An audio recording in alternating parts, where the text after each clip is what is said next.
The amount of bullish call flow on the S&P 500 we saw on Friday last week was absolutely insane, and they got paid big time. You can see right here, all of that took place, again, just on Friday alone, all that took place amid this dip that we saw early on in the session, and then we had a massive squeeze to end the day. If you remember from our last video, the previous range, 5,255 to 5,323, we broke down below it earlier on in the week on Thursday. We had a 60 to 70 point trend move to the downside, which is what I was looking for if we broke to the downside of this range. And then after that, the squeeze occurred, and now we're back smack in the middle of the range again, which means we can continue to trade this range plus the breakout slash breakdown whenever it happens. So a lot to talk about in today's video. First, again, I want to reiterate the amount of call flow and just even put sell orders we saw on Friday. I'm going to look over them really quickly here to give you guys an idea of how useful these can be, because we're going to see them again in the future,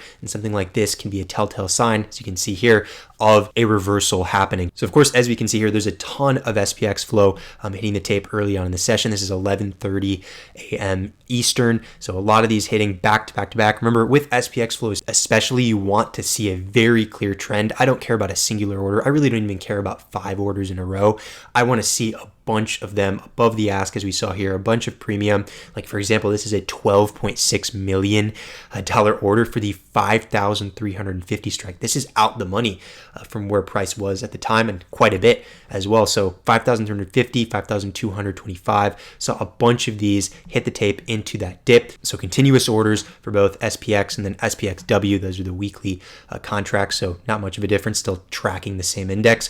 And as I go up over here, you can start to see we had the put sellers jump in, and that happened around 12:38 Eastern, and that was still during that dip. If you remember from back here, if you look, you can see around the time of that dip, that was really close to the bottom that we had. So these whales got paid. They were selling these puts. Of course, you want to sell puts, especially to open if you want to collect the premium. And premium was becoming heightened because of the implied volatility. Remember, when the VIX rises, as we can see happened on Friday over here, when the VIX is rising, the premium is also going to rise for S&P 500 contracts. So they were attempting to capitalize on that rise, as well as their assumption that not only we'd see volatility drop, but the S&P 500 would stay above the levels that they were selling those puts at. And as we can see over here, they sold 24.2 million worth of puts for the 5,165 strike, and then 21 million for the 5,150 strike. So that's $45 million of just these two orders alone for the 6/12 expiration. So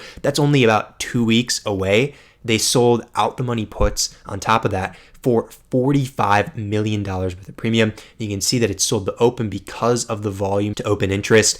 So over here, the volume is much higher. The contract size, the amount they sold, is higher than the existing open interest. So these were sold to open. Plus, of course, these were below the bid. So we know that they're being sold with a passion as well. Whenever you see these below the bid orders, especially back to back, means that there is an intent to get the order through, especially because of how much premium they had. So they were willing to go below what the bid was at the time. So all of this paired together with everything we just saw from down here, very, very bullish recipe for success. And of course, we saw what happened later. Just because those orders hit during the day doesn't mean you have to see a squeeze like that during the day as well. It certainly helps when there's that many bullish orders. But still, even if something like a squeeze happened over the course of the next couple of days, you typically see a lot of this bullish interest, whether it's the call buys or these put sells before a large move happens, whether it's the same day, like I just said, or the days following. So that's exactly what we got. And I just wanted to briefly go over that because, again, we will see something like this happening in the future, and it's best if we're all prepared for that again. So regardless of what I just showed you right here, as for this week, we're back above, like I said earlier in the video, above this 5,255 level, which means we're back within the previous range. You can see I have the 3 words here: bullish, sideways, and bearish. As long as we're below 5,255, it is bearish, and that's exactly what we saw.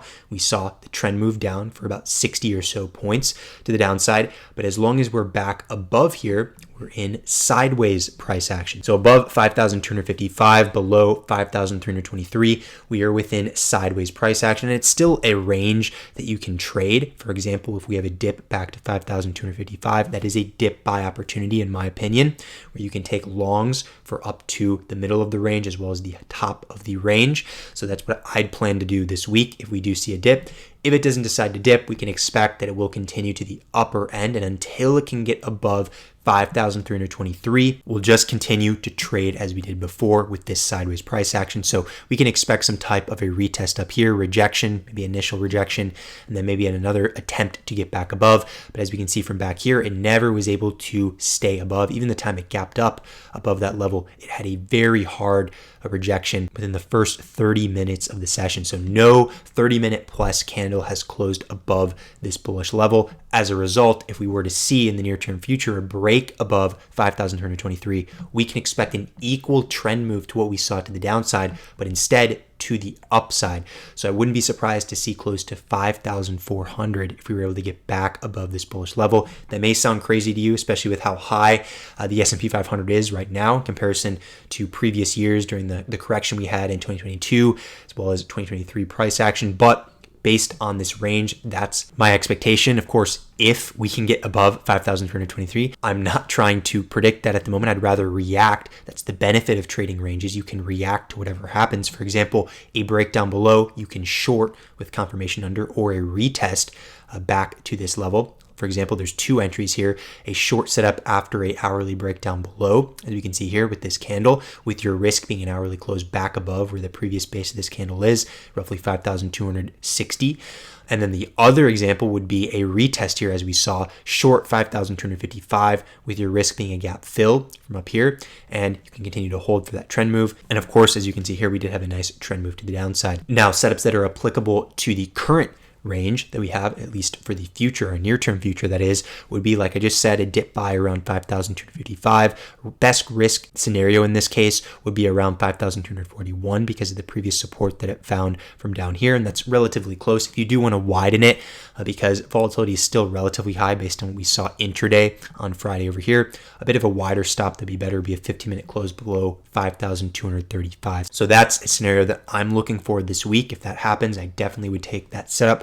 For longs, my targets of that would be about 5,286 being the initial one, and then 5,300 is the next. If you want to leave runners for the rest of the way, 5,323 would be the final target of that. But that's very dependent on how these two resistances trade once they are retested. If it doesn't want to go back and retest 5,255, we can expect it to trend all the way up to the upper end of the range, and then I can either take an initial short off of here or just wait for hourly confirmation above for that trend move to the upside that I just told you about. That should be about 70 or so points, equal to what we saw to the downside. So quite a bit of information I just gave you right there, but pretty similar to the last weekly video that I gave you guys, just because it is the same exact range that we were within last Sunday when we posted that video. So a pretty much similar plan going forward from here. A lot of opportunity within this range for trade setups, as well as out of the range, depending on where we see the break occur, because as we just saw from over here, we can expect a trend move in that direction once a break occurs. So that's my plan for this week. And one final thing I want to talk about here is we had a very nice retest of my QQQ pivot that I've referenced in previous videos. This is the 44651 pivot, and I'll give you a better glimpse of what I'm looking at here on the weekly chart, because I drew out, very similar to the S&P 500, I drew out three words here: bullish, chop, and bearish. And this is a wider range than what we have currently in the S&P 500, but it's pretty much the same principle. As long as we can stay above my pivot of 44651 on QQQ, we can expect the uptrend to remain intact. So as a result, since we're still above, we can continue to have some type of a longer bias on QQQ, kind of similar to the S&P 500. As long as it stays above the very least 5,255, we can expect a long bias in the range, and then especially above 5,323, we can expect a trend long bias. The same thing applies here for QQQ. We are above that level right now. So as for dips going forward, as long as we stay above here, those dips will continue to be bought up, especially in the near term. So that's what I'm looking at in terms of bias on QQQ, as well as the tradable range on the S&P 500. A very interesting day on Friday. So that's setting up for an exciting week ahead. And other than that, as always, appreciate you guys watching this video. I'll see you next time.